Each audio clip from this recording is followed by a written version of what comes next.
is very intelligent, and your body is fighting against digesting the food because it doesn't happen week 1, week 2, week 3. It probably happens within 6 weeks or 5 weeks or something like this. And that's because your body is realizing that you're not feeding it any fat, so it wants to hold on to everything to try to protect itself. What you have to do is switch up your protein source and switch up the meals that you're eating. What do you diet on? What is your diet? Tell me what you eat for sure. Like every day? No, your meals. For the competition meals.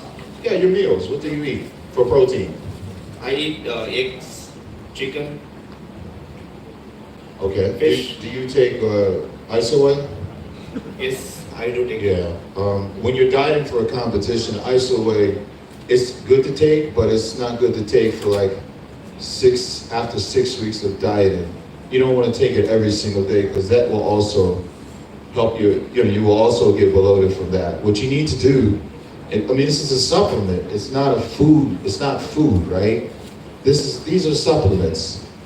They're there to supplement your body, to supplement it, not be a main source of, the caloric intake. So you might be taking 3 or 4 shakes a day. How many shakes are you taking? 2? I take only 2, morning and evening. You take what? 2 shakes. Yeah, that's a lot. That's a lot of calories and stuff. When I was training for my show, I would take them every other day. My main source would come from food, not from the supplements.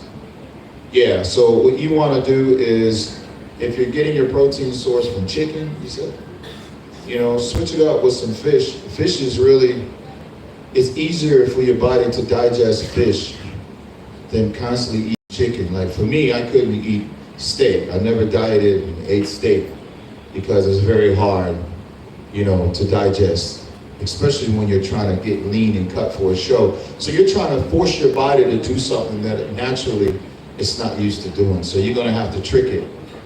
The body is very smart. Like I said, over a period of time, it's going to adapt to protect itself. So that's why you're getting bloated. So just switch your diet around. Maybe eat a cheat meal or something. I don't do that. Yeah, well, maybe you might have to do that for your body to, start digesting food again, because you're pretty much probably starving yourself from sodium, starving yourself from a lot of things, and your body knows this. You understand? So don't be afraid to come off your diet for just one meal, and I guarantee you're probably going to look better. How many guys in here always diet for a contest? You walk on stage and then you come off your diet, the next day you look better. Raise your hand. Does that happen to anybody? Does that ever happen to you? You don't look better the next day after you come off your diet? Okay, put your hands up, put your hands up. I do, and everybody in the Miss Olympia does. So be careful as far as, don't be afraid to come off your diet for one cheat meal, and I think that'll help you out a lot. And also drink a lot of water. Drink a gallon of water a day with some lemon, you know what I mean? So hopefully, yeah.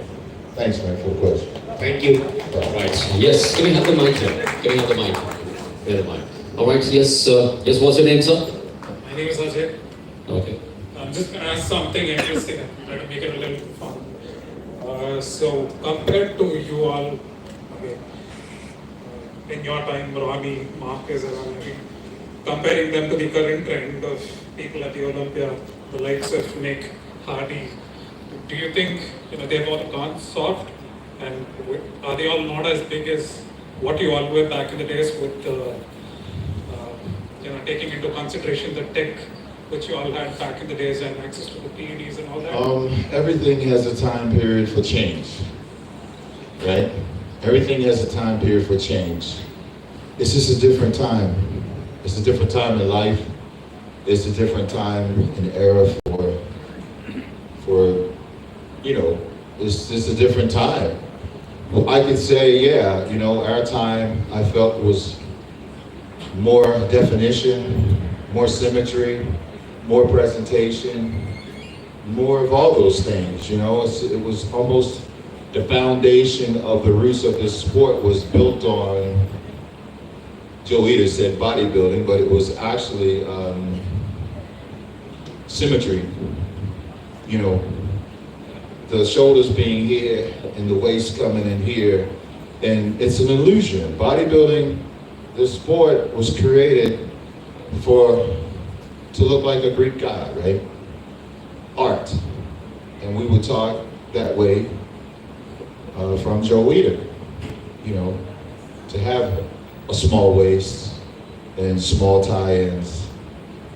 Nowadays, guys want to be big.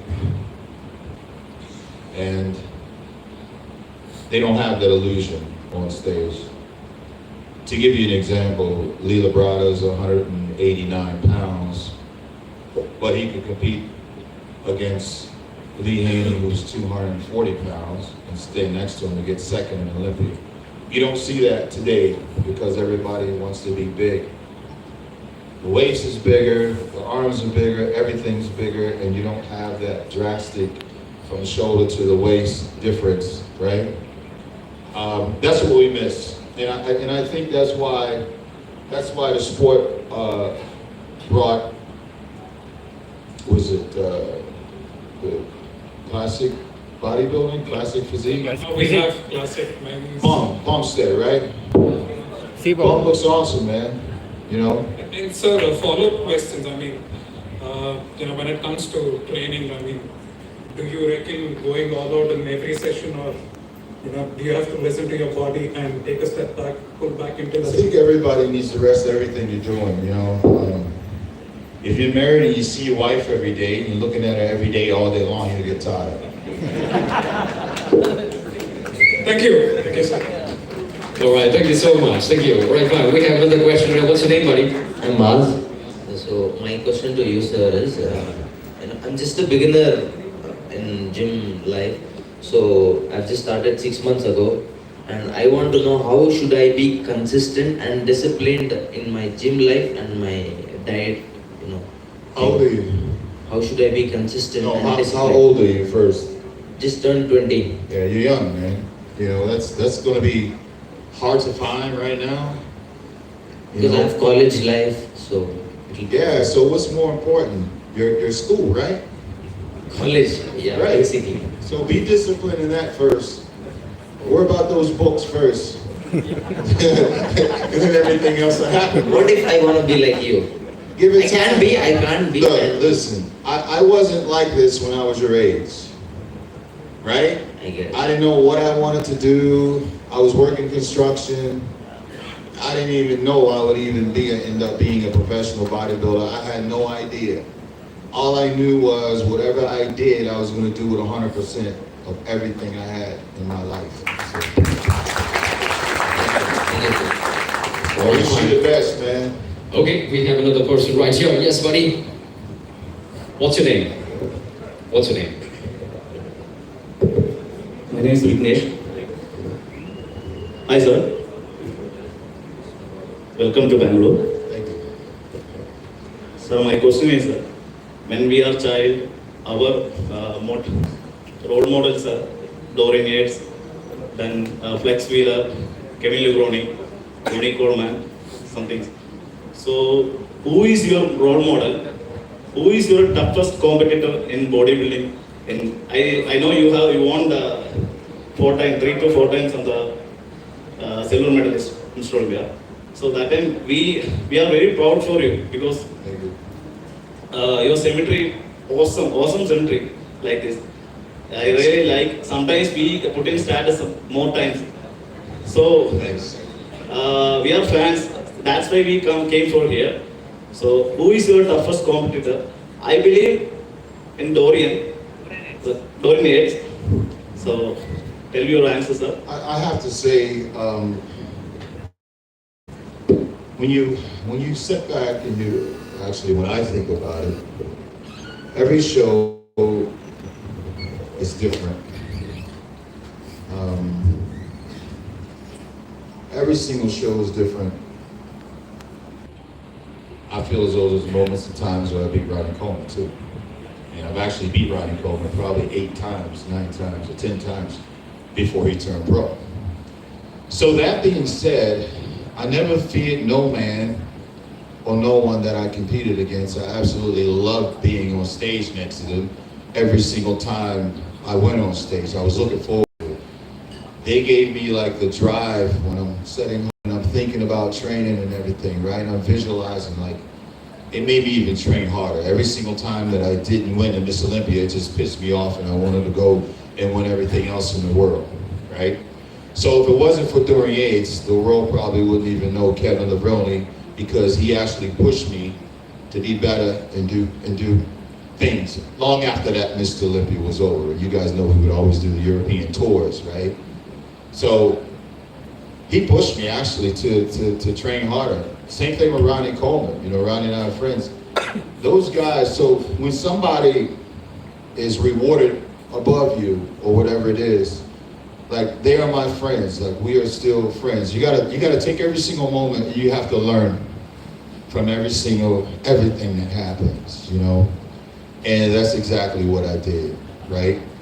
I have respect for every single competitor that I stood next to on stage, whether it was Dorian Yates, Ronnie Coleman, or anybody who was Mr. Olympia. I have respect for all of them because, yeah, thank you.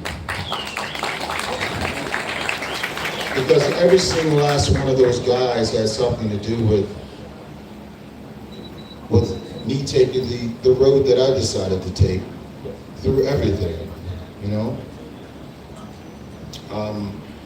What else did you say? Who is your role model? My role model is God.